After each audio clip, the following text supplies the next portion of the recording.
gudoomiyaha golaha deegaanka ee Gabiley iyo xildhibaano ka tirsan golahaasi ayaa kormeer ku tagay mashaariic horumarineed oo dawladda hoose ee degmada Gabiley ay ka fulisay cisbitaalka guud ee degmadaasi Gabiley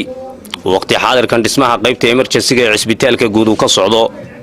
binaynta dugsiga magaalo Farxaan oo isla dawladda hoose ay ka wado halkaasi iyo waliba dayactirka dugsiga Galooley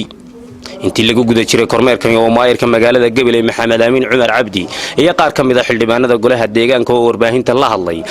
ayaa xusay xildhibaanada golaha deegaanka maamulka iyo odayaasha tuulada magaalada Farxaan ee joogno.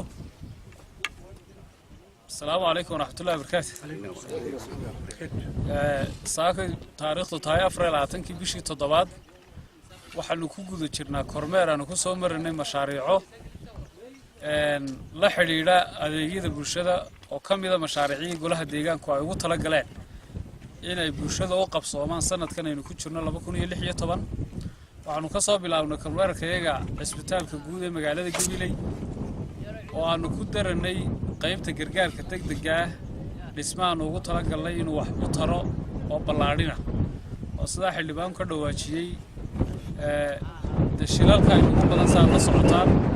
magaaladu waxay ku taalaa wadadii halbowlaha ahayd baa marta ilaahay subhanahu wa ta'ala uga mahad celinayna inuu noo suuro geliyay labadan iskuul khaasatan magaalo Farxaan iyo Gaad ilaa laba miisaaniyood bay noogu jireen xildhibaanada golaha deegaanka maamulka magaalo Farxaan odayaasheeda iyo madax dhaqameedkeeda baada miiriya waxaan ku salaamayaa salaanta islaamka assalaamu alaykum wa rahmatullahi wa barakaatuh bacda salaan ruuxantii kullay maanta waxaan taaganahay waa magaalo Farxaan waxaan soo marnay dhowr maxay ahaydey meelado ay ka socdeen mashaariicii golaha deegaanka ugu tala galay waxa weeye inuu ka fuliyo adeegga bulshada ee kala duwana hadday tahay waxa weeye emergency dhakhtarkii oo lagu tala galnay maadaama emergency hore 3 qof iyo 5 qof uu qaadi in maadaama Gabiley tahay ama ay marto halbowlihii wadadii isku xidhaysay Itoobiya Soomaaliland